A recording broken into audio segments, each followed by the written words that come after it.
Hello दोस्तों, new time classes में आप सभी का स्वागत है। मैं विनोद कुमार एक बार फिर से आप लोगों के बीच इकोनॉमिक्स लेकर आ गया हूँ।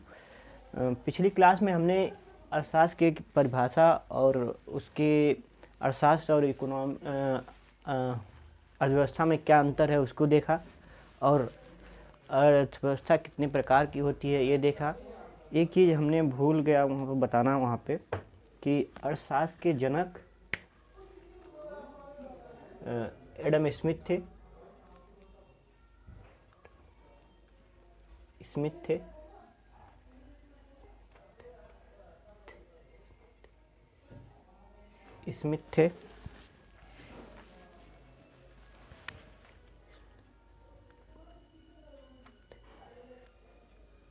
जिनकी पुस्तक का नाम एन इंक्वायरी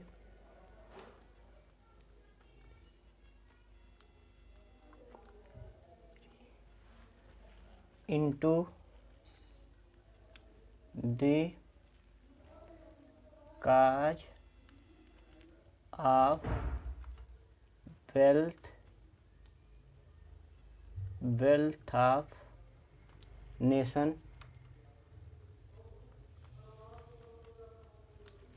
जिनकी पुस्तक का नाम an inquiry into the cause of wealth of nation था, जो कि 1776 में पब्लिश हुई थी।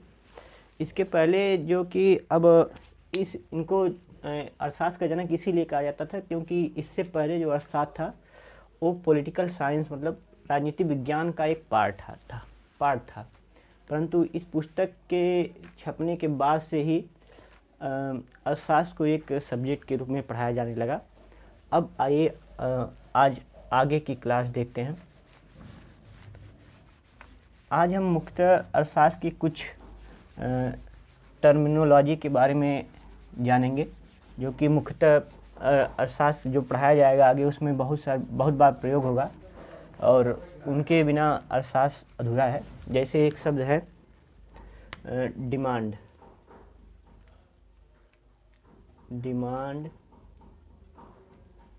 अर्थात मांग का मतलब होता है कि जो किसी क्रेता द्वारा किसी वस्तु की कितनी क्वांटिटी मांगी जा रही है, हम उसको मांग कहते हैं। और मांग मुख्यतः दो चीज़ों पर निर्भर करती है। एक होता है वस्तु का मूल्य,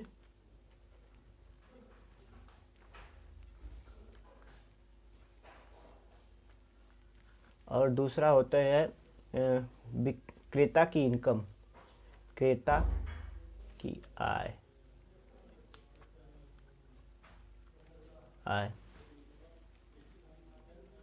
अब देखिए इन दोनों में संबंध, इसमें और डिमांड में क्या संबंध है इसको जानना जरूरी है। जब किसी वस्तु का मूल्य बढ़ता है तब उस वस्तु की जो डिमांड है, मांग जो है वो कम हो जाएगी। अब और जब क्रेता की आय बढ़ेगी तो इससे क्या होगा कि उसके पास अधिक मनी आ जाएगी, अधिक पैसा आ जाएगा,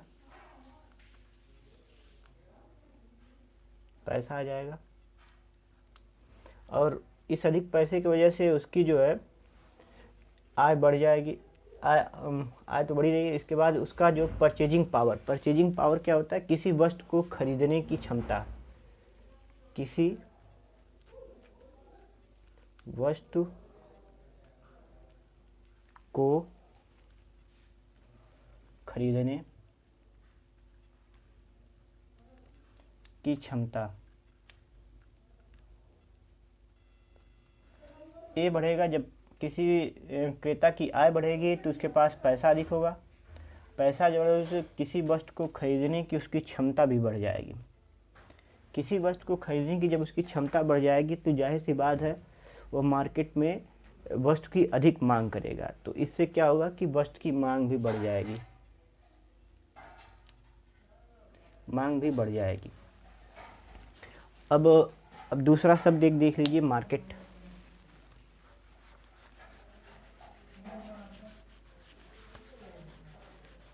अब दूसरी तो दोस्तों आइए अब पूर्ति को समझते हैं। पूर्ति वह होती है जो किसी विक्रेता द्वारा बाजार में किसी वस्तु को दिया जाता है। यह दो चीज़ों पर निर्भर करती है, एक वस्तु की वस्तु का मूल्य और जो है सेकंड है बाजार में वस्तु की मांग।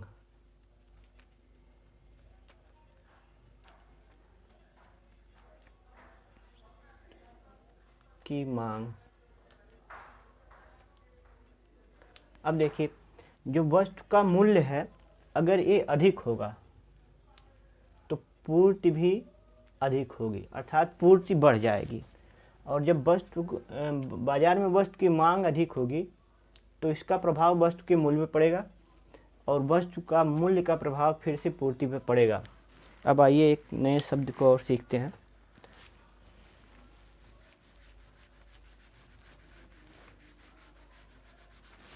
बाजार।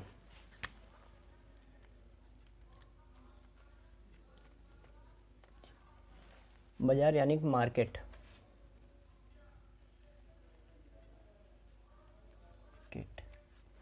अब बाजार के लिए क्या क्या आवश्यक है? पहला एक हो जाएगा स्थान,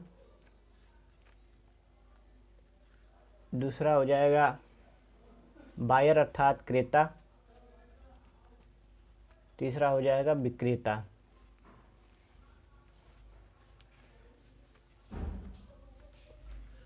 परंतु जो अब ये जो क्लासिकल बाज़ार है, परंतु जो अब नया बाज़ार आया है उसमें स्थान को हम हटा सकते हैं, क्योंकि जैसे हम मार्केट, ये भी तो मार्केट के पार्ट, जैसे फ्लिपकार्ट हो गया,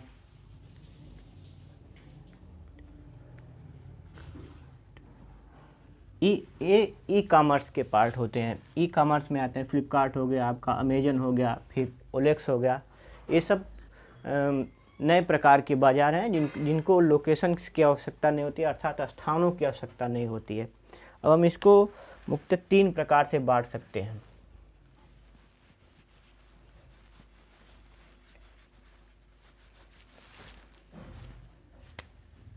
एक बाज़ार यह होगा जहाँ पे डिमांड और सप्लाई बराबर हो।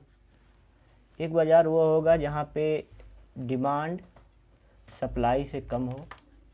एक बाज़ार ऐसी होगी जहाँ पे डिमांड जो सप्लाई से अधिक होगी। अब देखिए तीनों केस को हम अलग अलग अध्ययन करते हैं। जैसे जहाँ पर डिमांड अधिक होगी, अर्थात यहाँ पर मूल्य अधिक होगा, प्राइस बढ़ेगा, इन्फ्लेशन आएगी,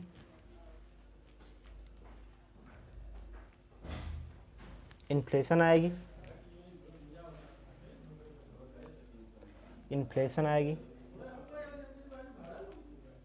सर मूल्य बढ़ेगा, इन्फ्लेशन मतलब मुद्रास्फीति आएगी। अब इसको हम सेलर मार्केट कहते हैं, क्योंकि यहाँ पर प्राइस कौन डिसाइड करेगा? सेलर डिसाइड करेगा। सेलर कैसे डिसाइड करेगा? अब मान लीजिए आपके पास किसी जो विक्रेता है उसके पास 10 पार्ले-जी के पैकेट हैं। अब वहाँ पे 100 बायर्स आ गए, मतलब 100 डिमांड करता आ गए। अब 100 लोग आ गए तो वो देख रहा है कि अब हमारी जो वस्तु है उसकी डिमांड ज़्यादा हो गई है, तो क्या करेगा? इसकी प्राइस बढ़ा देगा। वो पहले 5 रुपये में बेचता था एक बिस्किट पैकेट, अब 6 रुपया कर देगा, 6 रुपया कर देगा उसी पैकेट का दाम। अर्थात यह, इसको हम सेलर मार्केट कहते हैं, सेलर मार्केट। अब इसमें भी 3-4 मार्केट आती हैं, जैसे मोनोपोली आ जाएगी, मोनोपोली अर्थात एकाधिकार, और डुओपोली होगी, द्वयाधिकार,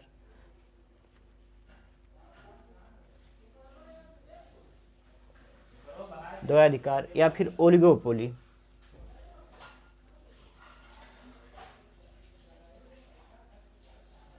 अब आप कहेंगे कि इन तीनों में डिफरेंस क्या है?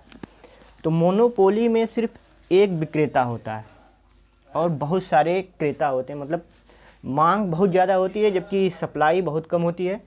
सिर्फ एक विक्रेता होता है जो किसी भी वस्तु की जो मात्रा है या उसकी मूल्य है उसको वो निर्धारित करेगा।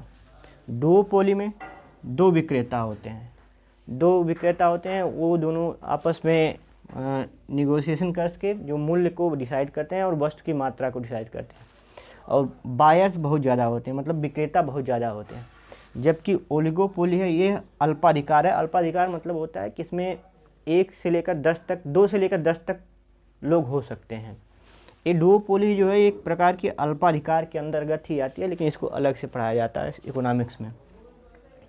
अब यहाँ पे इसका देखिए, इसमें क्या हो रहा है कि डिमांड कम है जबकि सप्लाई ज़्यादा है, तो क्या होगा, प्राइस घटेगा, मार्केट में डिफ्लेशन आएगी।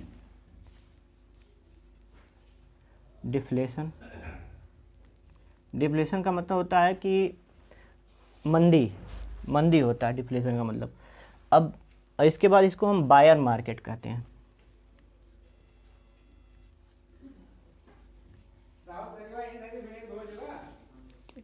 बायर मार्केट कहते हैं।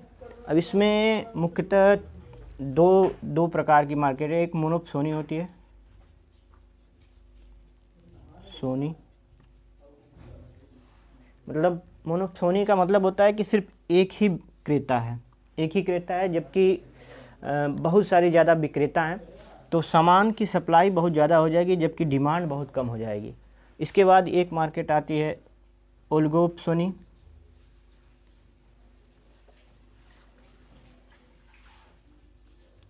इसमें जो है कि जैसे ओलिगोपोली में बहुत कम विक्रेता, मतलब 1 से लेकर 10 तक होते हैं, इसे इसमें भी 2 से लेकर 10 तक क्रेता होते हैं, बाकी सारे विक्रेता होते हैं। तो इसमें भी सारी कंडीशंस ऐसी ही लागू होती हैं, मतलब प्राइस घटेगा क्योंकि क्रेता कम है और विक्रेता ज़्यादा हैं, परंतु इसकी तुलना में इसमें कम प्राइस घटेगा क्योंकि इसमें कुछ तो क्रेता हैं ज़्यादा। अब आइए तीसरी मार्केट देखते हैं। इसमें मुख्यतः न तो बायर मार्केट कहते हैं, न तो सेलर मार्केट कहते हैं। इसमें हम मुख्यतः परफेक्ट कंपटीशन को रखते हैं।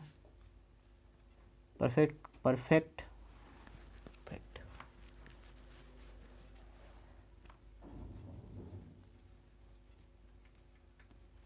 कंपटीशन,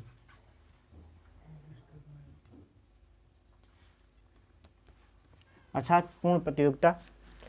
इसमें क्या होता है कि जितनी डिमांड होती है मार्केट में उतना ही पूर्ति होती है, और इसमें होता क्या है कि इससे बाज़ार जो है संतुलन में बनी रहती है। बाज़ार संतुलन में बनी रहती है।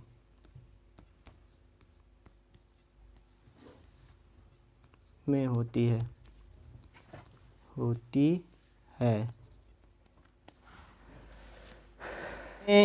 एक चीज़ और है दोस्तों, इसको ख़त्म करने के लिए भारत सरकार ने 1969 में एक एक्ट लेके आती है जिसको MRTP एक्ट कहते हैं, जिसका फुल फॉर्म है मोनोपोली रिस्ट्रिक्टेड ट्रेड पॉलिसी।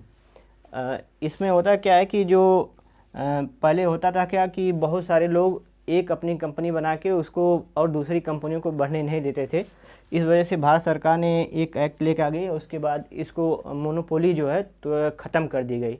और 1969 में ही 14 बैंकों का 1969 में ही 14 बैंकों का राष्ट्रीयकरण भी इसी के तहत किया गया था। धन्यवाद। आगे की क्लास कल होगी, और हमारे चैनल को सब्सक्राइब करिए, शेयर करिए और लाइक करिए।